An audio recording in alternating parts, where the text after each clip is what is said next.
What's up? It's me, Kevin. Just here to do my Avengers Age of Ultron movie review. I just saw Avengers at my local theater. I just seen it for the first time, the very first screening of it, with like probably 100 other people in the audience, and I think we could all agree that this film is fucking awesome.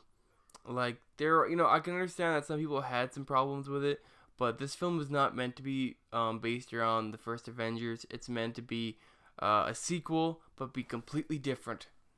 And this film is pretty much everything the first film wasn't. Like the very first film was still awesome in its own way, but the Avengers: Age of Ultron had to be different, and it is entirely different from what we have seen before. And this movie is full of stuff that it blows your mind. It's probably everything that Kevin Feige and Joss Whedon wanted to put in the first Avengers, but it was probably too soon to do, because obviously they want to show how the Avengers themselves have evolved, and this film is about them evolving since the first film and how things have changed so much since the first film. And like seeing multiple characters from the solo films, like spoiler alert, this film will be full of this video will be full of spoilers, to let you know that. So don't go at me, but if you haven't seen the movie, go watch it, come back to this video, or subscribe to my videos, and you can click on it right there and then. But yes, Falcon has a part in this film. War Machine has a part in this film. Who else? Goodness sakes, Stellan Skarsgård. I can't pronounce the name right, but he's a doctor who worked with Natalie Portman's character from the Thor films. He's in this film. The only person who actually I don't think I saw him was Loki. This was weird. Like they said, Loki would be in this film, and he wasn't. Idris Elba was in this film, but it was not in like it was kind of in a dream sequence. Spoiler alert. But I didn't see Loki in this film. I'll have to see it a second time, which I'm probably going to be doing in about 2 days to see it again. But I did not see Loki. So, anyways, getting that past, guys. When this film opens up, the Avengers themselves are basically besieging what's his name? Oh shoot, that guy who got the bad guy who was introduced in the mid credit scenes of the Captain America: The Winter Soldier. I forget his name. Damn, I had his name in the car when I was driving back here. But they're besieging this kind of fortress where Hydra is. They're working, and they have Loki's scepter, and they've obviously they have the twins, Wanda and Petrov Maximoff, who are obviously Scarlet Witch and Quicksilver. And yeah, the film opens up to the Avengers themselves besieging this fortress, and they're ass kickery basically in this film. Seeing the Hulk, oh my god, the Hulk looked damn awesome. Like he finally showed a side of the Hulk where it's Control Hulk.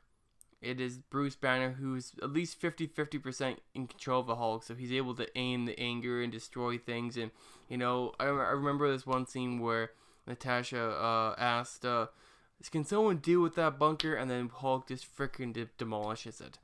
So yeah, it was really awesome to see, and seeing Thor and seeing him. I guess the opening scene for them. Yeah. So yeah, it was so awesome. Like I want to say more, but I think if I say more, this video would end up being over an hour personally. But you have to go see it. You have to go see it.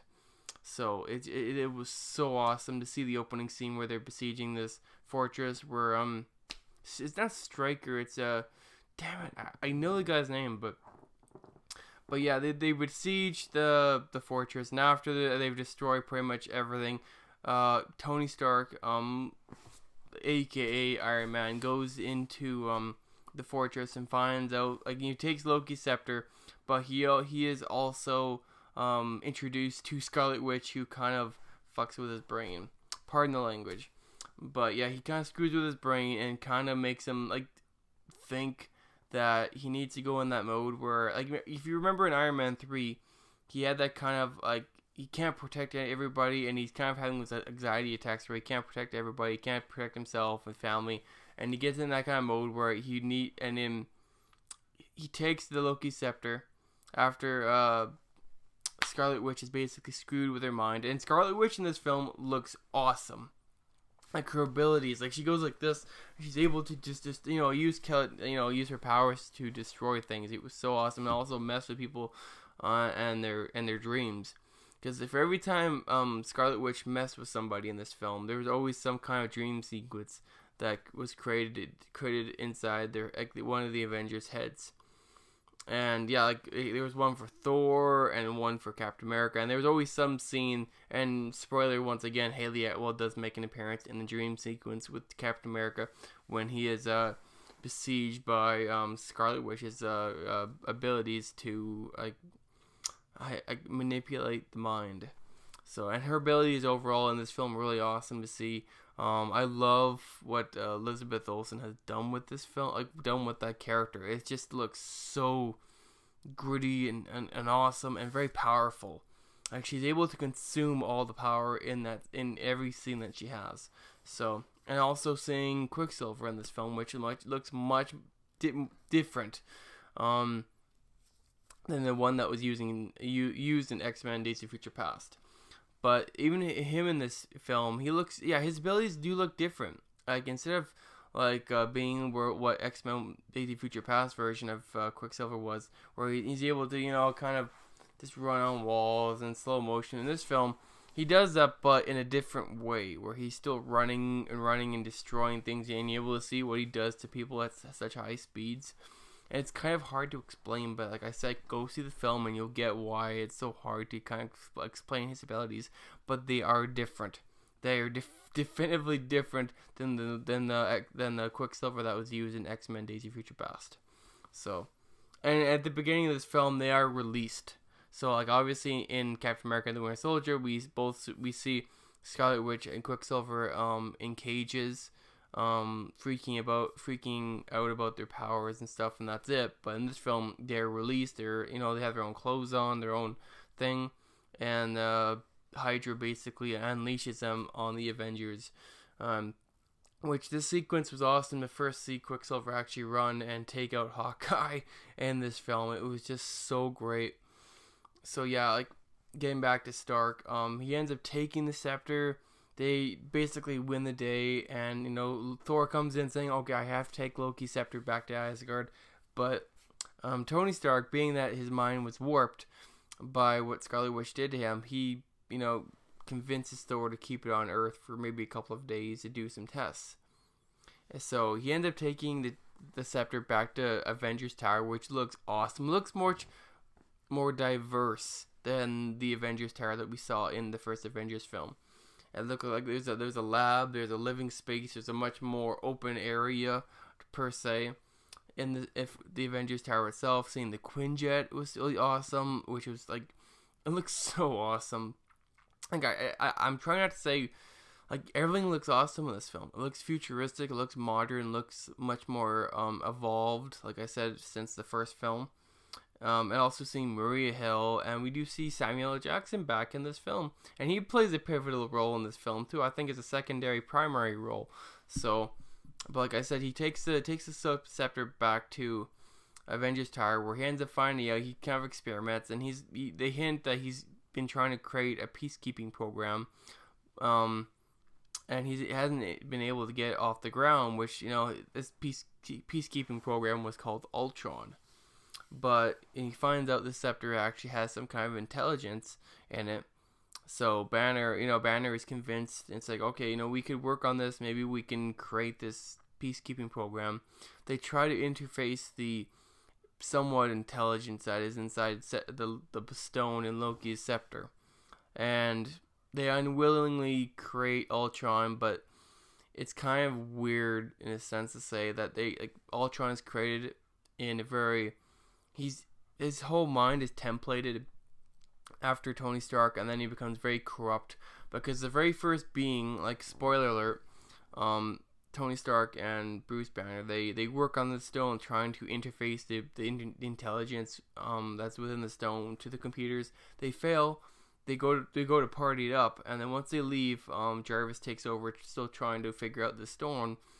By the time they leave, the stone interfaces, and then this intelligence takes over and wonders like, oh my god, who am I? What's this place? Who are the Avengers? And then he eventually takes over as Ultron, and then basically these two beings, Jarvis saying, okay, I think you're hostile, and then immediately Ultron goes after Jarvis, destroying him as a threat because obviously Jarvis and Ultron at this point in the movie are kind of how do you put it, like different sides of one coin, where Ultron is kind of the death, we have to save the world by destroying everybody, and then like Jarvis is like the opposite, where we have to deal with this, but we have to deal with it in a very humane way, not in killing everybody. But Ultron ends up taking over, and he starts creating some of his robots, and yeah, he does this while the Avengers themselves are partying, and it's awesome because during this party scene, we do see Don Cheadle as War Machine. We do see, I think, Anthony Mackie as Falcon. We do see him, Kobe Smulders.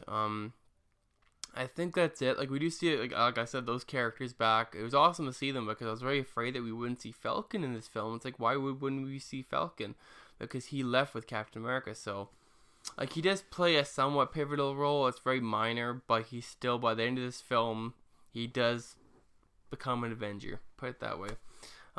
That's probably bigger spoiler enough, but yeah, they partied up, and by the end of the night, if you have not seen that scene, with all the Avengers trying to lift Thor's hammer, and then Cap almost lifts it, and by the end of this, Ultron walks out in kind of a very corrupt, just put together suit, and the Avengers are asking, like, you've probably seen this scene already. They've released this scene. It pretty much happens the way it happens in the clips, where Ultron kind of confronts the Avengers and says, my mission is peace in our time, and so like and the Avengers need to be extinct, dead.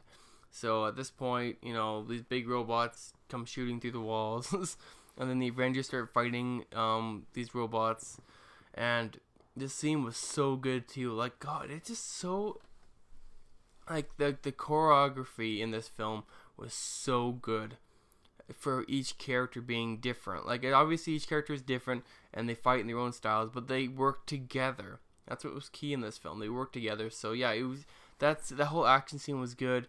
They end up destroying Ultron, his body or whatever, but by this point he's in the internet, so he can go wherever he needs to go. So he ends up going back to the fortress where Stryker, damn it, he goes back to that fortress that the Avengers had initially besieged, but the Avengers actually had missed under an underground laboratory that actually had housed one of those giant aliens that came through the portal in the first Avengers, and that Hydra was actually experimenting and creating these suits, these very experimental, like they were similar. Like, I won't say they're the same suits as Iron Man, but they were kind of similar in a sense, where they were drones. And Ultron goes there and creates his own body. So yeah, in a sense, Scarlet Witch tricked Tony into creating Ultron at the Avengers Tower, and then Ultron takes over, goes back to the fortress, and then creates his own body and works on creating more drones in his army and all of that. So that kind of goes on.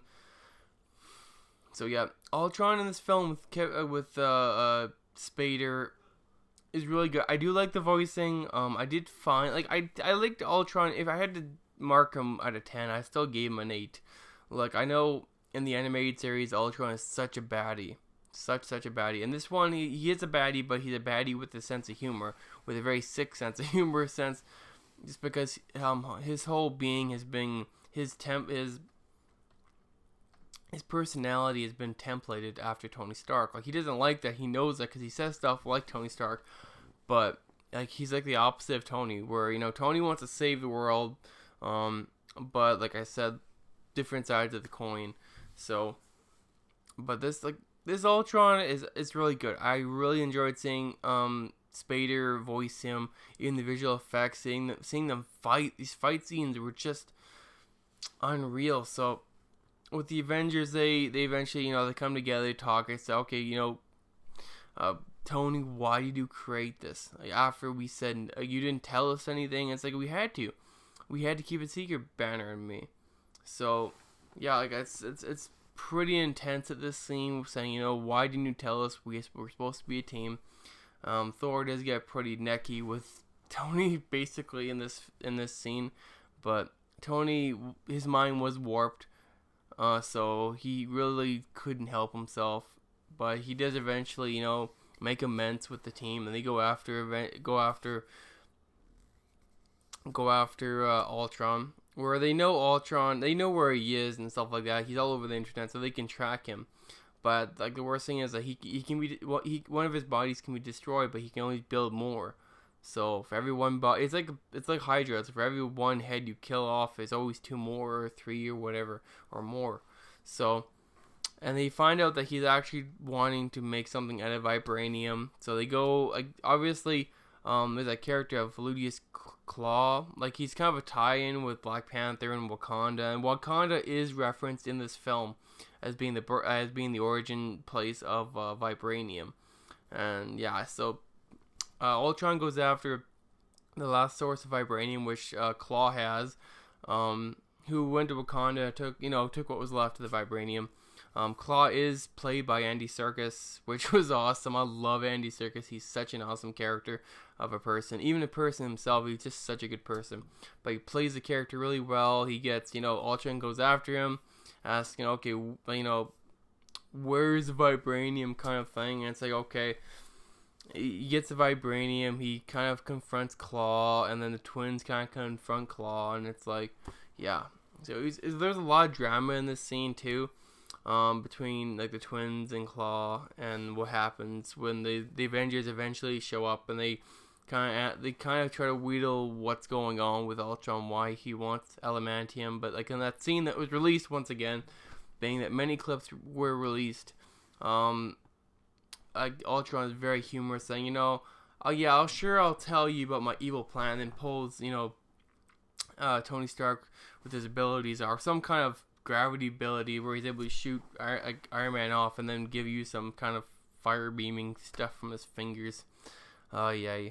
But it was really cool, like seeing the interaction between Tony Stark and Ultron. Like I said, it's two sides of one coin, and how they think and so forth. And seeing Quicksilver go up against Thor, and there was a huge scene. Like, this is kind of the scene where Scarlet Witch does eventually mess with all the Avengers. So she messes with all the Avengers. They end up getting beat up really bad. Banner is kind of vulnerable, or he's very in a weak state, and then Scarlet Witch kind of takes advantage of that. She unleashes the Hulk using her abilities, and he's the Hulk. Like, Bruce doesn't have control. He destroys the buildings, blah blah blah. And this is all based in South Africa. This scene, so. And obviously with another clip with the Hulkbuster armor going against Bruce Banner. That scene was really awesome, where, they're going from building to building to building, blowing things up. And it was very humorous, this scene too. And seeing the Hulkbuster armor too, like, it was really awesome. So and the Hulkbuster armor could hold the Hulk. He could hold off the Hulk. So it's a clean deal with that. So yeah, Ultron does eventually get away.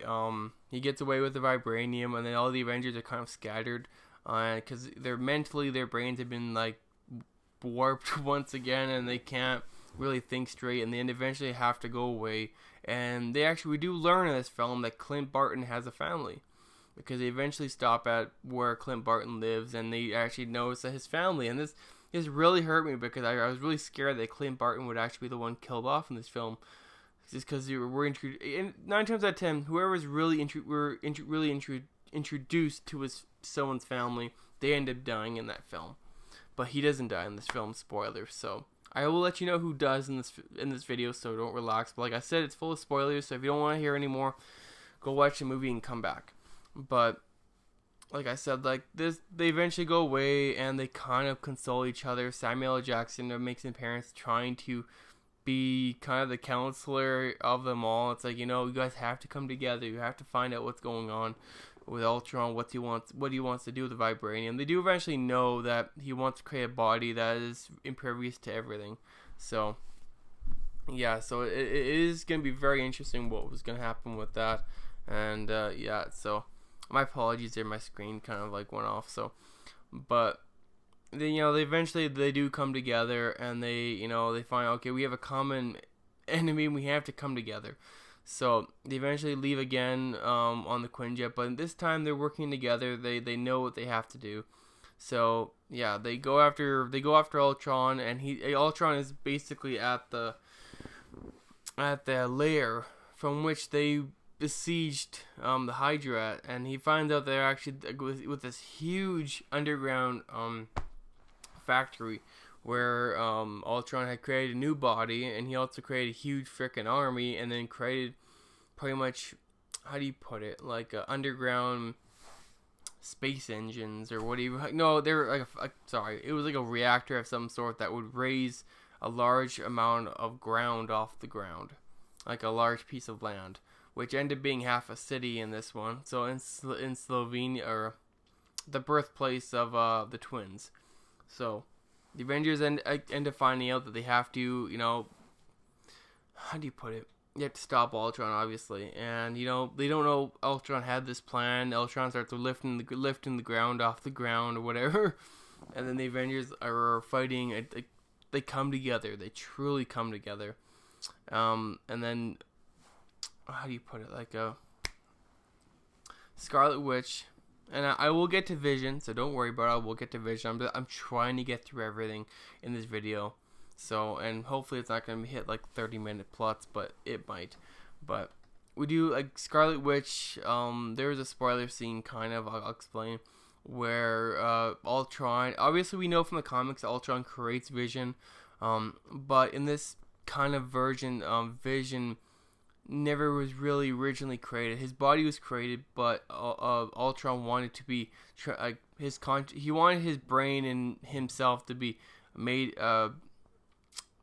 transfer into Vision's body, and that he would take the gem that was taken from Loki's scepter and make it into, and eventually it ended up being the soul gem or the mind gem or whatever. So he ends up taking it, and obviously just like in Vision, he has the ability of the soul gem in his forehead, and then Ultron ends up getting really distracted, and he is not being able to get his brain into Vision just yet. It's because the Avengers go after him at this scene. This scene I'm talking about now was based in Japan, I believe, with a character that unfortunately I did not get her name, but she was connected with the Avengers. So yeah, she was working on this. Ultron goes after her to tell her, okay, you have to put my mind into that body that was created, which ended up being Vision.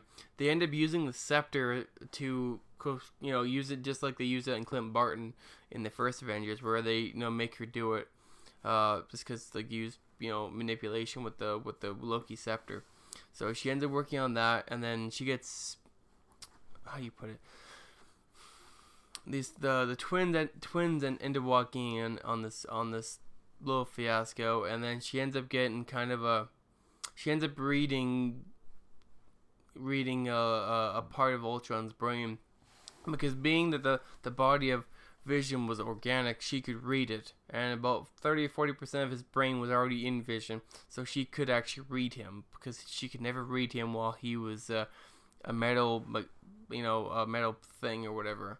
So she ends up finding out that he's actually going to destroy the world, and then she ends up changing allegiances and then going against Ultron in this. So yeah, it's a really big dynamic between the twins and Ultron, and then once the twins actually really know that he's not going to save anybody, he's just going to kill everybody, and he believes he's saving the world that way, but really that's the difference between Vision and then Ultron, because Vision truly, he believes in life, and Ultron does not.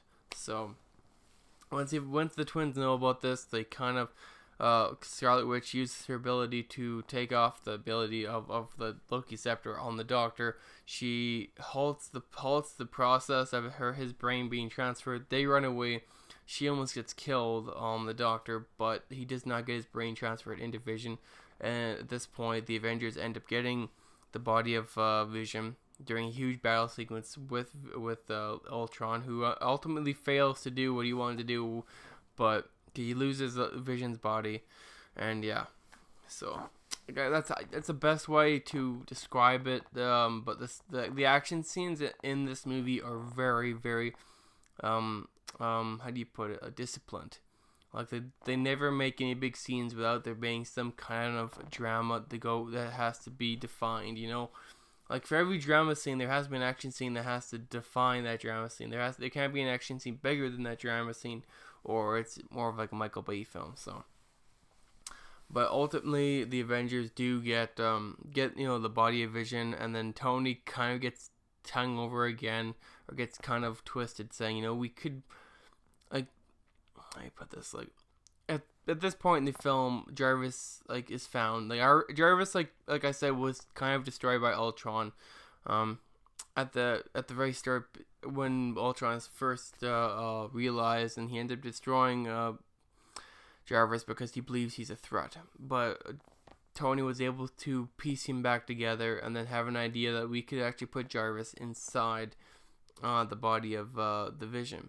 So, and a lot of the Avengers weren't very happy. They said no, but Tony ended up doing it anyways, and then everybody was really pissed, started fighting. Thor tries to kill Vision, but ultimately he doesn't, and then Paul Bettany comes rising out of the casket, basically. And then he kind of lurches over at Thor, and then Thor throws him out a window, and then he's about to go through the window outside, then he uses his abilities to stop, and he starts looking. And it was such a very surreal moment to see that. That was really, really cool to see, his body of blue. Not blue, red, and I'm trying to think of it. Red and blue eventually, and he does eventually get a cape. He looks at Thor. It's like, I think I need a cape, and he ends up creating a cape. Just materializing on a cape, so it was really cool. But he ends up being Jarvis. He explains, I'm not Jarvis, but I'm something like that, like him, like he has evolved because he's able to actually have a physical body. So, saying that, and then he ends up, saying, the Avengers ask him, "Are you on our side?" It's like, I don't know, but I'm on the side of life. Which, like I said originally, that, maybe Jarvis is some way, he's evolved into something that Ultron created, but this actually got right. Which Tony wanted this, program that would be safe, save the world. Ultron ended up being the corrupt version because of what the intelligence of the stone did, and it kind of did not perceive things it should have perceived. So, yeah, so he ends up saying, I'm on the side of life and so forth, and the Avengers saying, oh, okay, if you're with us to fight Ultron, we'll fight Ultron. So, and it was a really cool scene, because like I said earlier about Thor's hammer being lifted, spoiler alert once again, the Vision, he lifts Thor's hammer, and gives it to Thor, and it's like, Thor is like, holy shit, are you serious? And it's like, I might have just lost being the king of Asgard. So that was really cool. It just proves that Vision was actually a truly remarkable being. Kind of a evolved version of Jarvis. He's on the side of life. So it's like he's like angel of life, and then Ultron was like really the angel of death. So he agrees to go with the Avengers. He goes to fight. And like I previously said, that Ultron had created some kind of island fortress, that he had actually made an idea that he was going to lift this huge piece of land up and get so high up in the atmosphere, drop it, and then being that this would cause such a global catastrophe, because it's a large piece of land, just similar to a meteor, like a big piece of rock hitting the ground. It would cause a big shockwave and cause kind of global problems. So that was kind of his plan. He was using a vibranium reactor in a sense, to lift all that ground off the ground. So lift all the land, I'll say that. So, but yeah, seeing that, and then also when they first, when the Avengers agree, okay, we have to do everything that's possible. Scarlet Witch and Quicksilver are fighting with them during this scene. This scene was just unfucking real. Like, I couldn't believe my eyes, to tell you the truth. It was a scene that, Joss Whedon, I can understand why you're fucking tired and want to go to bed for maybe 3 months, because this scene, this certain scene where Ultron eventually has to turn off this reactor, but the only way he can turn it off to, let the ground fall is that if he gets to this certain centerpiece on the how you put it, a piece that's out of the ground, and he has to turn off the reactor, and the Avengers, Vision, the twins, they all defend it, and this huge action sequence, it was just so magically awesome. Like, I've never seen anything like it. Seriously, like, it put me in awe. It's like I was laughing, I was happy the whole time. So, like, I was just going nuts. And guys, I also want to show you something really cool. Just like a little pause. After I got out of the theater, they gave us a promotional poster of the awesome Vision. Dun dun dun dun. An awesome poster. Avengers. And that's the Vision. That's what I mean. It looks like. So when he's created, they used the whatever gem that was inside the mind gem, which would have been the soul. I don't know. I don't exactly understand that, but now I can understand that actually Ultron would have put that on his head. But I would think that if he got implemented with that stone, when he was fully uploaded, he actually would have been corrected by the soul gem, because the soul gem would have showed him everything that he never saw. So, but we'll never know that, because by the end of this film, Ultron is destroyed by Vision. Sorry, I'm totally spoiling everything, but it is a great film. And by the end of this film, we do see, like I said, the Avengers defending this certain piece that was like the certain mechanical piece that could either like destroy the entire planet or destroy at least everybody on the planet if this big piece of land fell from the skies. So it's so awesome, guys. I can only say so many times to go see it. And we also do see Samuel L. Jackson bring up a helicarrier. Holy crap! I did not expect to see that. When the piece of land or whatever got so high, and there's a scene where we just don't know what we're gonna do with all these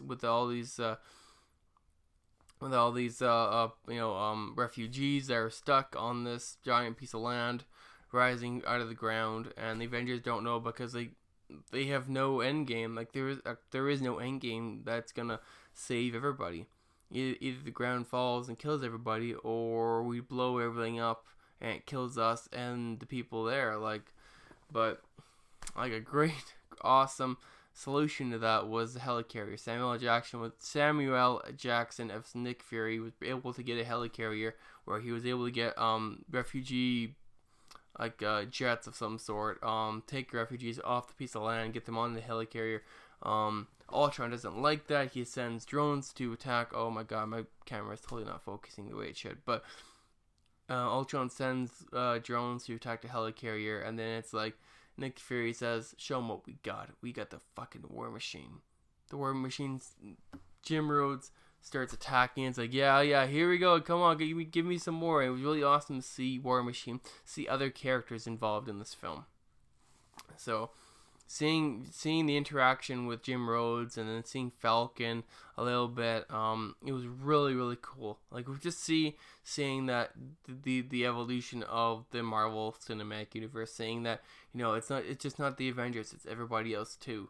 At least in this film. So my voice is really getting groggy, so I do apologize. I'm trying to get through everything, and this is already shooting over 30 minutes. But if you really want to hear as much as I have to say, then I really appreciate it, because I will not disappoint you. So, but by the end of this film, it's just so good. Like, seeing the Vision, see the Avengers, seeing the twins all fight together, seeing the Hulk, there's nothing like it. And yeah, it's it's something that I genuinely love seeing, because it helps me, personally helps me get through stressful stuff. So I can go watch the Avengers, I can relax and see stuff I love seeing, and I love this. I loved it. I genuinely loved it. So, like, from seeing Nick Fury, Helicarrier, seeing the Avengers, really overwhelm Ultron basically by the end of this film. They overwhelm him. And then Vision uses the Soul Gem to really spearhead Ultron. Ultron ended up kind of getting away by the end. Like, he flies away, and then Hulk doesn't let him. Hulk ends up, like, how do I put it? Like, Ultron ends up being the last robot, or the last few robots left on the piece of, like, on the island, and Ultron ends up running away. He gets in the Quinjet, he starts flying away, and he starts causing havoc. He's shooting and shooting, trying to kill as many people as he can. And it's like, here we go. He starts shooting people, and in this one scene where the rest, like the last few people from the big, from the island start to make their way back to the helicarrier. There's a scene where Clint Barton goes to run to save a kid, and this is a scene where I thought, okay, Clint Barton's gonna die. This just seems too, consequence. It just seems too, okay, this has got to be it. But it ends up being not him. Clint Barton does not die. He goes to save the kid. Ultron, shooting all over. Quicksilver ends up running to save Clint, and he kind of does in a sense. He does save him, but Ultron kills Quicksilver. Yeah, so that was a big shocker. I didn't expect the twins, any one of the twins, to die in this film. I thought that, okay, this is their introduction to the Marvel Cinematic Universe. They would have a free pass on for at least another couple more films, but Aaron Taylor Johnson's character of Quicksilver, Pietro Maximoff, dies. Saving Clint Barton. Clint Barton saves the kid. They get away, but they do take his body. And then obviously Scarlet Witch, being twins, they're connected. She feels it, and then she's also surrounded by, at this point, she's defending the mechanical piece, where Ultron needs to, drop the land. She's defending it. The other Avengers are away, and she feels it, and she goes freaking, it's like, and destroys all the Ultron bots around her. She just destroys everything. But yeah, it was really something. And then Ultron ends up flying away. Hulk saves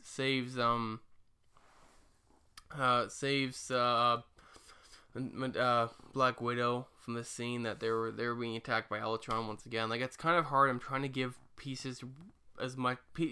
I'm trying to put pieces together as much as I can for you as the viewer about this film. But yeah, Hulk does save Black Widow, takes her to the helicarrier. He jumps off, gets on the Quinjet before Ultron gets too far away, and then Ultron says, "Oh no, not you again!" And then Hulk pulls Ultron and puts him out the back, and then he's stuck on the big piece of land, or whatever, the island, and the Avengers approach him, and then they immediately just start attacking him, and then Vision uses his Soul Gem to really like I said, spearhead him, and by the end, like, they stop, and then like Ultron's basically defeated. He was done, but eventually he wasn't. Like, it's just, I'm trying to get through everything here. God, it's so much awesome stuff in this film, guys. I could not say more to go see it. Like, you'll understand once you see it how hard it is to get through everything, because I want to get through everything. But Ultron eventually is, by the end of this film, a Hulk or a Thor and Iron Man do eventually create a plan to actually destroy the entire island before it falls. But at this point, one of the machines does pull the lever, the land starts falling from the sky, and then Thor has an idea, or Iron Man does. Sorry, Tony. He believes they could vaporize the entire island using the vibranium reactor. They do that, which saves everybody from destruction from the land, and then everybody on the island, like the piece of land, people, city or whatever, does get successfully saved by the helicarriers and Nick Fury. So it was always good for everybody. So Yeah, it was really cool. Ultron does eventually, like I said, he does. One of his bots do get away, um, but Vision does eventually confront him, saying, he kind of has a conversation about him. It's like, I'm you. I always like, Vision kind of he kind of explains to Ultron, saying, I'm you, but I'm you in the sense that, sorry guys, I'm you in the sense that I see the side that you never saw. And then Ultron is still such an ignorant bastard that he really, he believes humans are just, they're gonna destroy, they're no good. Where, like, Vision accepts, humans aren't perfect. They've made a lot of mistakes in their history, but it's about grace. They learn from their mistakes too, and it's great to see them evolve. Even if they keep fighting, there are always gonna be fights, but. And then Ultron kind of gets pissed off and flies right at Vision, and Vision just destroys him. So, yeah, I think that's it, guys. I try to get through everything. I will highlight seeing that Bruce Banner and Black Widow do have a romance scene where Black Widow does kiss Bruce Banner. So I'm basically calling that a relationship at this point. But by the end of the film, spoiler alert, Bruce Banner does leave the Avengers. Like, he takes the Quinjet, like I said, he jumped into the Quinjet, ripped out Ultron, and then he just flew away. Black Widow does try to convince him after everything is said and done to come back, but he doesn't. So, yeah. He will obviously come back at some point. He just goes off like he has to, and, find his own, just be like, woosah, relax, and, like, he just needs to get away from everybody. Because Natasha asked Bruce at a certain scene, like I said, the Avengers went off and they had to get away from Ultron. They had to go to Clint Barton's family house or whatever and kind of chill out and kind of console each other. And Black Widow does tell Bruce, we could have a future, but Bruce says, what kind of future can we have? Because, I'm the Hulk. We can't have kids or nothing like that. But then, Natasha Romanoff, or Black Widow, does like divulge that she, before she became how do you put a spy, that a Russian spy, that she had actually been sterilized, so she could never have kids. So she kind of tells Bruce Banner this, saying, you're not the only one dealing with problems. We all have problems. But yeah, they have a big romance scene where they do talk to each other, they do kiss and that kind of stuff. So it was really cool to see that, because I know we've been kind of yanked around saying, is Black Widow in love with Clint Barton? Is she in love with, Captain America, Chris Evans, or whatever? But she ends up being in love with Bruce Banner. But Bruce Banner just kind of like walks away for a bit by the end of this film, so we do never see where he actually goes. So yeah, so I wanted to highlight on that to make sure that you knew that. So I know I never said that before, so I wanted to say that. So yeah, by the end of this film, the Avengers do eventually go their separate ways. But there was a new Avengers facility where, spoiler alert, we see Vision, we see Falcon, we see War Machine, we see the new Avengers, the new Avenger members, where Captain America says, okay, we're gonna whip him into shape. So yeah, they're a new Avengers crew. So there is a new team, but they're just team members. So it means the Avengers themselves don't always have to come together, all of them. Where, a couple can, it's like, if Vision and Falcon and Scarlet Witch being another one, and it's awesome to see Scarlet Witch at this last scene because she's all dressed up. Like, she looks different than what we see from her earlier in the film. But it's like, Captain America comes out and says, okay, Avengers, it's time to train up or whatever. And, so technically there is a new team, but the full Avengers team has always been there. I just think that they're going to be like kind of an off and on team. So, can you take care of this for a while? And, I'll scratch your back, you scratch mine, kind of thing, where they don't have to show up every time, where they can have other Avengers do their own things. So I think that's what they're pushing at. But it was really cool to see that, the additions of Scarlet Witch, Falcon, and the War Machine, and Vision. So it was really good to see those additions and seeing that. So Yeah, and then also seeing kind of the resolved relationship between Captain America and Tony Stark. Like obviously, we're looking forward to seeing Captain America Civil War next year. Um, but they do kind of console each other because they do hit heads quite a bit in this film, a lot. So, but they do console each other. Thor goes back to Asgard, and that's yeah. So and that's kind of how it ends right there. Goes straight to credits. And the after credit scene. And now I'll talk about the after credit scene, and it's kind of confusing in a sense because I didn't expect to see it so early. But this scene walks right into Avengers: Infinity War, where we see Thanos take the Infinity Gauntlet from Asgard, and he says, "Okay, I finally got this," kind of thing, and that's it.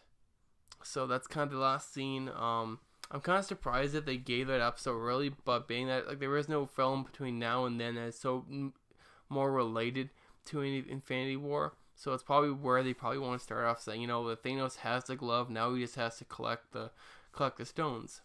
But I think it proves, even though we didn't see Tom Hiddleston as Loki, we know that Loki let Thanos onto Asgard, so probably let him on Asgard for sure. It sucks that we didn't see him though. So, oh god, I think that's it, guys. I'm shooting on 46 minutes. I hope you enjoyed this video very much. I try to infuse everything that I saw into words and to explain to you. If I missed anything, please comment. You know, I'm not perfect. I probably do miss a few things here and there. I do hope that we see Claw back. Andy Serkis's character back for Black Panther, coming out in 2017, I believe. Yeah, 2017. So it's really good to see that, and then seeing kind of the developments of what's gonna happen for Civil War and stuff like that. So, yeah, I think that's it, guys. God, like I said with Thanos, I think they just want to show that he has the gauntlet, because there is no film. Like I think because he'll have the gauntlet, and then in Guardians 2 they're gonna go further with that, and then in Captain Marvel they may go further with that. So by then he may already have 2 or 3 of the stones, and then by Avengers and Infinity War he'll end up having all the stones. I just still don't know how that's gonna work, because he has the soul gem, so he's gonna end up losing his soul gem to Thanos, so it's gonna be kind of weird how that goes. So yeah, I think that's it, guys. I hope you guys very much enjoyed this video. Yeah, like I said, if you haven't seen the movie, go watch it, then come back to my video and hear my spoilers alert video. If I missed anything, I'll probably add it in. If I really miss a lot, then I'll add it into a part 2 video, but I really don't think I missed too much. But yeah, like I said, seeing Paul Bettany's vision, seeing all these recurring characters come together, and hopefully see them in Captain America Civil War next year. So yeah, okay, guys. I think that's it. Like I've said that probably 3 times already. I hope you enjoyed this video. Please subscribe somewhere down there. Please like, even like you don't have to subscribe, just like, you know, like you like the video, like this awesome review of the Avengers: Age of Ultron, and yeah. So my name's Kevin, and thanks a lot for watching.